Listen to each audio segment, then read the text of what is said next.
Summarize what's. And same thing we talked about before. We're right about here right now.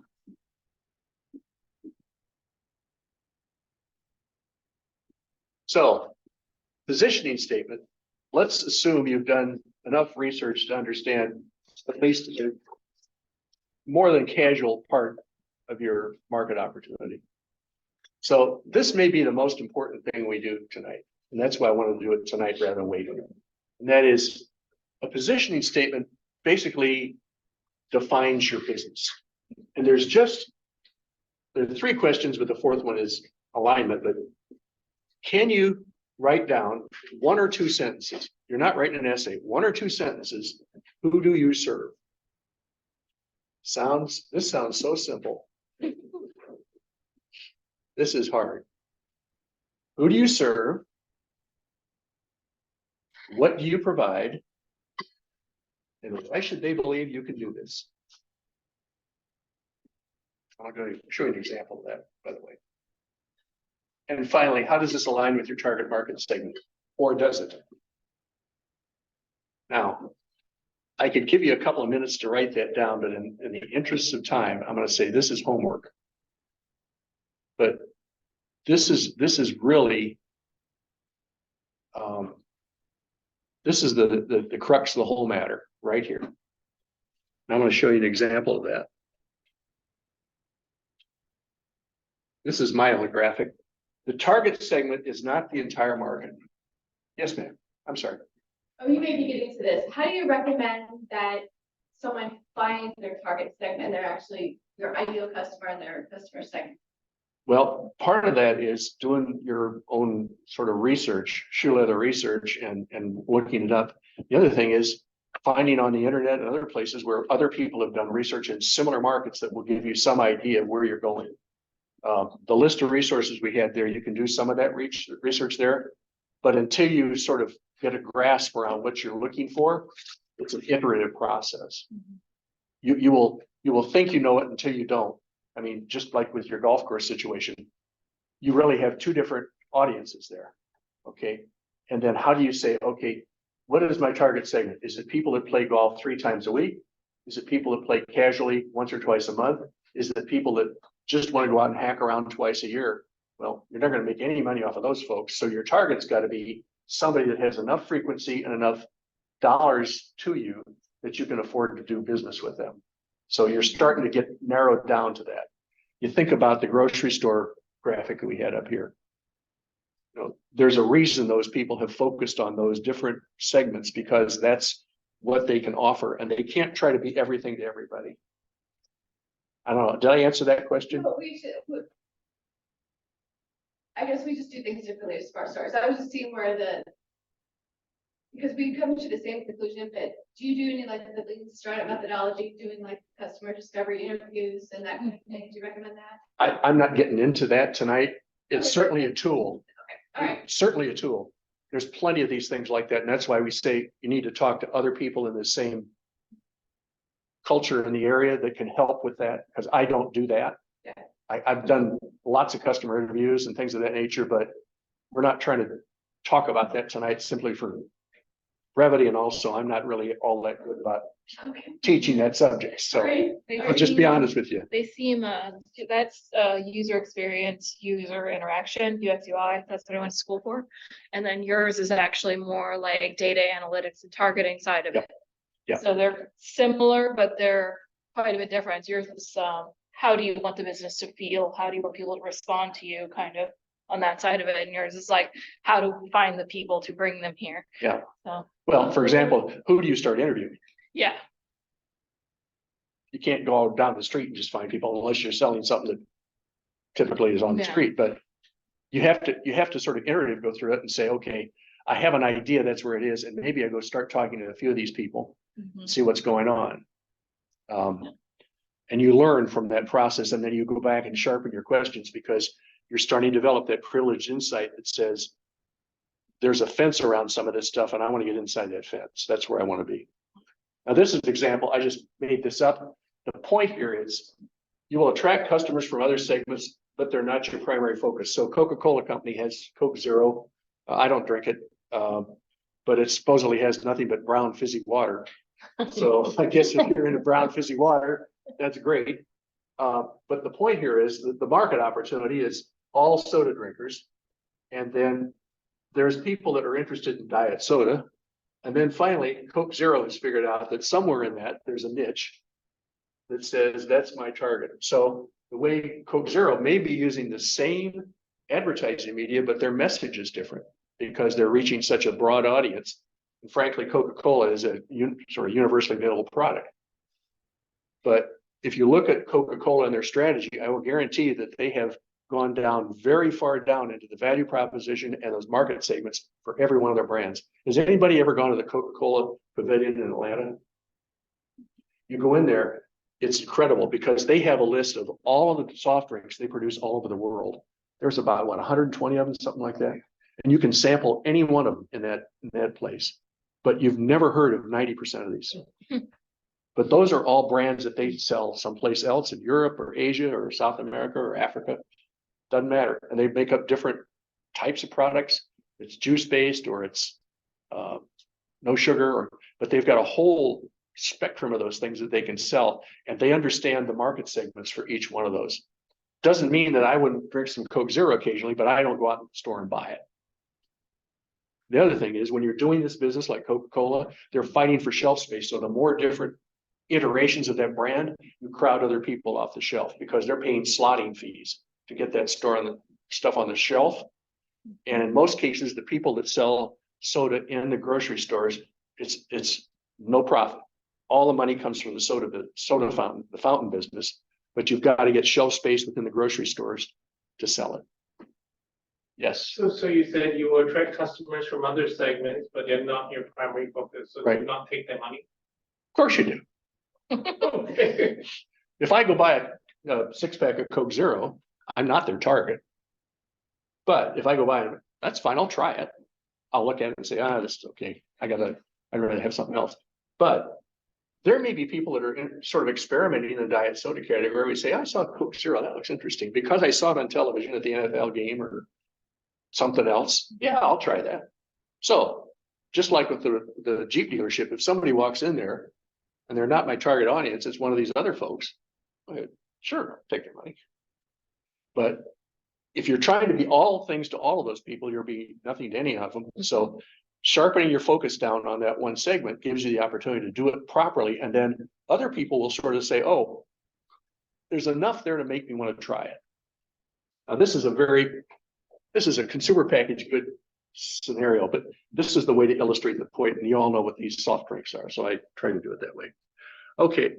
This is Starbucks positioning statement, and it really isn't stated that way, but every one of these sentences is directly from their annual report verbatim. Should I read it for the people in the back?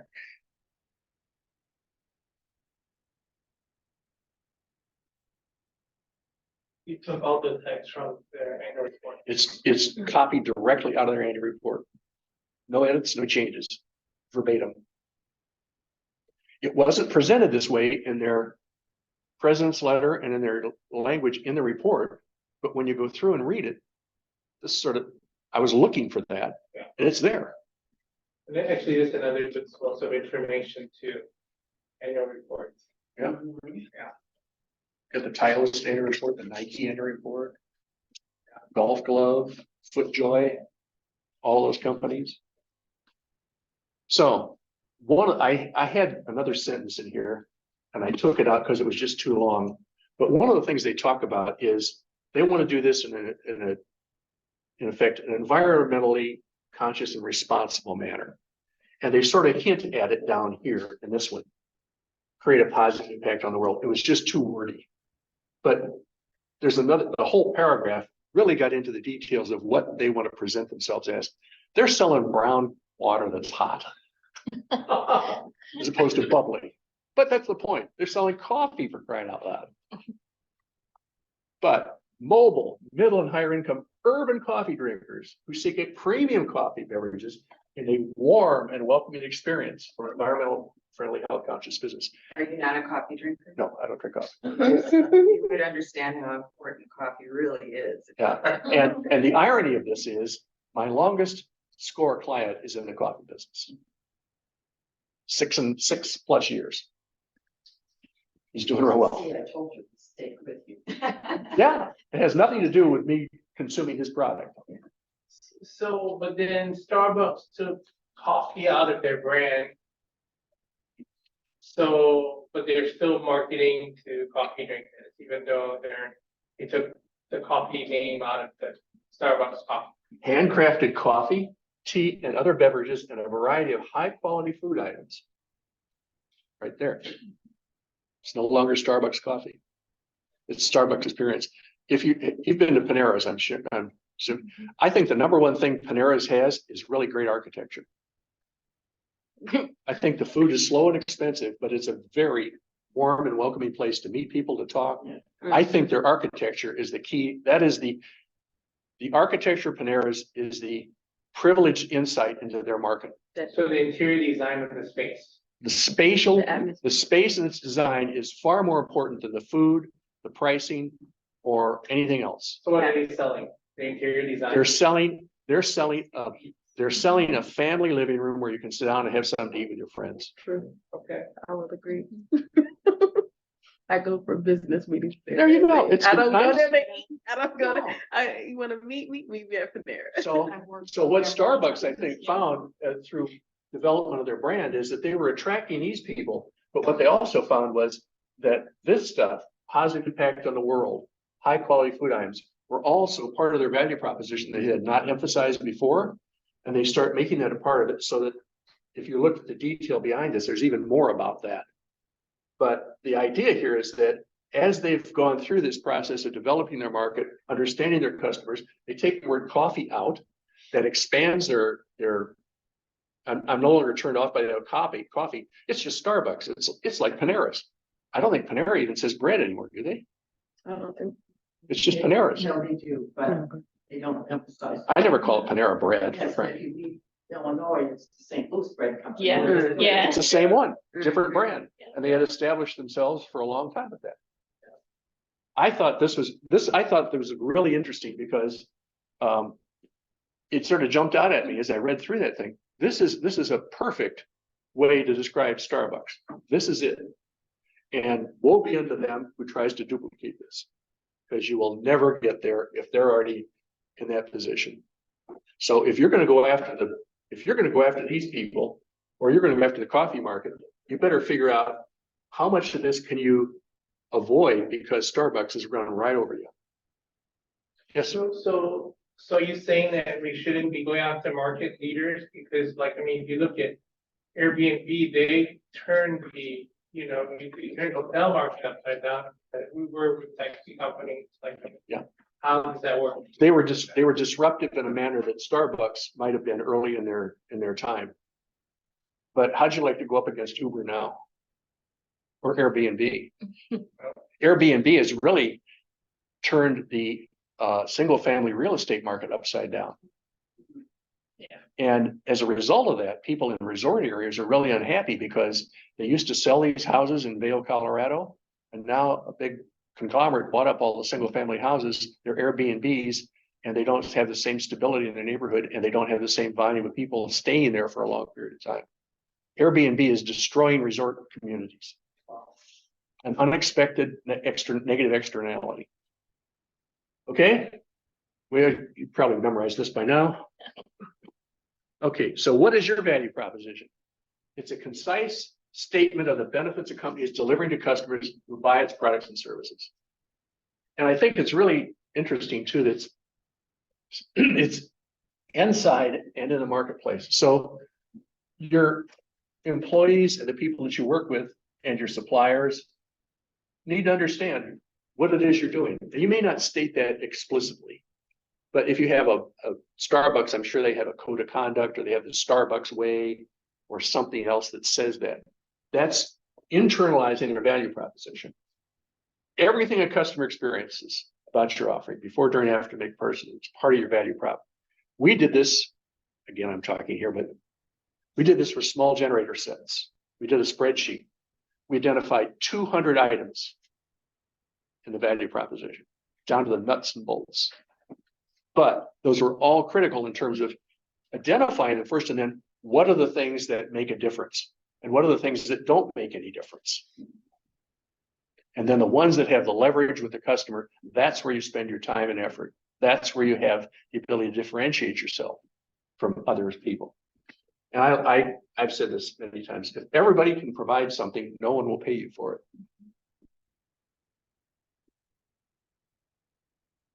Okay. So I will tell you that this page right here is, if there's anything you spend your time on in the next couple of days, it's this one right here. Okay. All right. Does it align with your market segment? Are you familiar with the concept of market qualifiers and order winners? Okay. Well, market qualifier says that this is a phone that can receive calls. And how long ago was that the only function that you could get out of one of these devices? The order winners are what differentiates you. And these have now become cameras that can make phone calls or text machines. And the point here is that over a period of time in any market, the things that are market qualifiers used to be order winners. But as everybody in the industry competes with and duplicates that offering, it's no longer. Would you like to try and sell a cell phone that doesn't have a camera in it or couldn't do text? They're called boat anchors. I mean, nobody wants them. Unless they're burner phones that you're doing criminal activity with, you don't want to be tracked. But the point is that if you think about this, the last year's order winners are today's market qualifiers. In other words, whatever you thought was good in the cell phone industry 18 months ago, everybody has duplicated. So every customer expects the same functions in anything they pick up that's a cell phone. So if you do a foldable one. Perspective, consumer cellular bought up all the just plain old phones that just don't do anything in markets of seniors. Yeah. And if you go to one of these track phones, that has some value to it too. I mean, we have one that we use as a backup in case we lose our others. We just have a track phone that sits in the drawer and we charge it and pay for it once a year. But if we lose our others and we can't use anything else, it's sitting there. And we can always call our phone to find it. 20% of my phone calls are to my wife. Right. Okay. So the point here is USP, unique selling proposition. What is it that differentiates you from competition? So how do you get your product service to your target segment? And this is the one I found, is that it is the most difficult thing other than finding capital when you're doing a startup. If you have a product that goes through distribution, if you have a service that's on the internet, that's a different story. But if you're doing a physical product that needs distribution, we were talking about this before we got started, how you physically handle distribution channels is really critical. So this is the idea here is your value proposition aligned with your target market segment? And are you taking into account the fact that just to get into the game, you have to have this? And if you really want to compete and get ahead and make some money, you got to have something like that. It doesn't have to be the same thing, and it doesn't have to be 10 things, but it needs to be at least one thing. Okay. Here's where we go down to the last part of your sheet on the front, on the first page. It's the one I gave you earlier. Do you have a written business plan? One of the things we do at SCORE is we help people start and execute on a business plan. So if you need help with that, we can do that. We've got other people that are in this ecosystem too that can help you do that. That's one of the things we try and focus on. Now, the next question on that page, you see that is, do you know how much capital is required to start and maintain your business as opposed to startup and working capital? Or do you know how much you're going to have to put into it? Where you're going to get the money? And I think, Andrew, this was the phrase that you gave to me. I think this is one you gave to me where it was something like that, and that is when you write a business plan and go ask for money, what evidence-based reasons can you provide to demonstrate the viability of the business so that a bank or financier can say, take my money because I know you're going to make enough money to pay interest and repay the money I lent to you. Otherwise, you're stealing from him. Okay. So that's the bottom of that page. I have a question about that. Sure. So banks don't typically lend you money without having some sort of collateral. Especially large amounts. Yeah, large, some collateral, but on top of the collateral, you got to be able to say, I'm going to take the money you give me, and I'm going to get a return on investment that's more than the cost of the interest I'm paying on the money. That's the cost of capital. Right, but where I'm getting at with that is, how do I know as the early stage business owner that I have sufficiently identified all the risks associated with financing, because financing is not funding, right? And am I able to de-risk it enough to say that I'm not going to lose my house, I'm not going to, you know, all that. One of the things I'd say is if you're starting a business, I would go talk to your banker and say, look, I'm thinking about starting a business. They will love to hear that from people.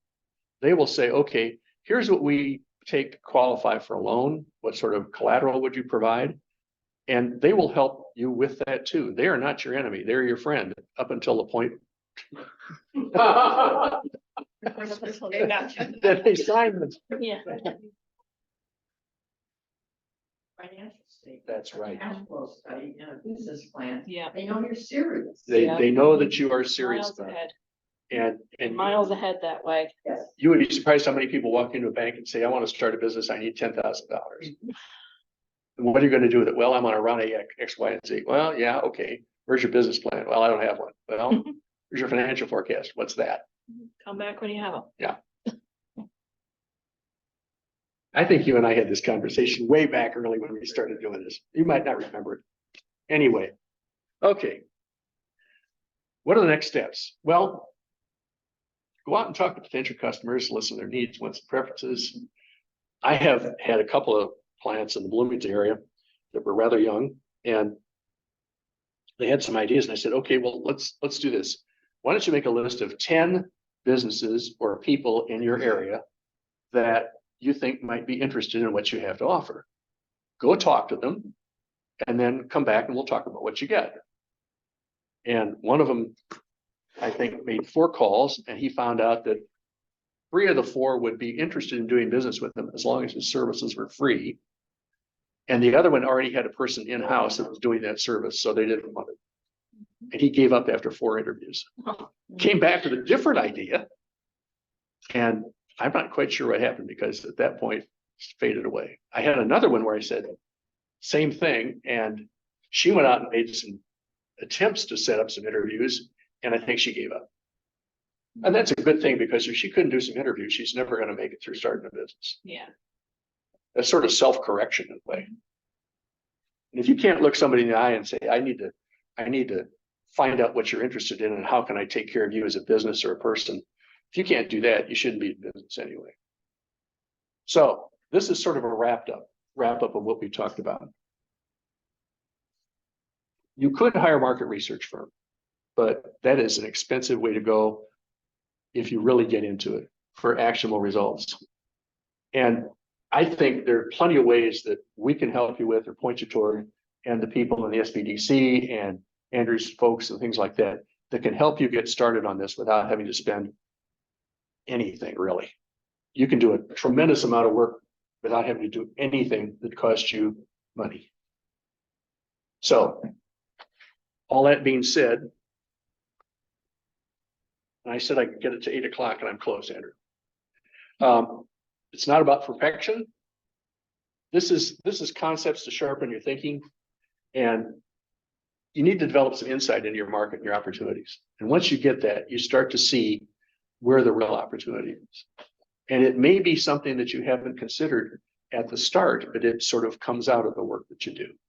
And that's the privileged insight you can develop and gather. And that really is very important in terms of your understanding of what you're trying to do. And then you can put that into your business plan and say, I know this. This is why. You've got some numbers to back it up. So with that being said, this is the page that we showed you earlier, I think, and that you've got everybody's a copy of that, and it should be in one of the folders there. This is now the commercial. We provide free confidential mentoring. SCORE is part of the Small Business Administration's field force. We are all volunteers. We are not paid. And we do this out of our interest in working with the community and just for the enjoyment of it. We're experienced at startup businesses and helping them become more successful. And we do offer one-on-one mentoring that's confidential and private. And there's no charge for services. And you can probably get the QR code on here if you want it. So with that, comments, questions, discussion? The thing was just the one page. There was a second page. I don't think you got one. One last thing, distillery lab says, if you go to distillery.org/free services, there's a kind of educational resources that relate to public segmentation with your customer, how we make money. And we work very closely with SCORE, so I want to thank SCORE for their time here, so you mind giving me a round of applause.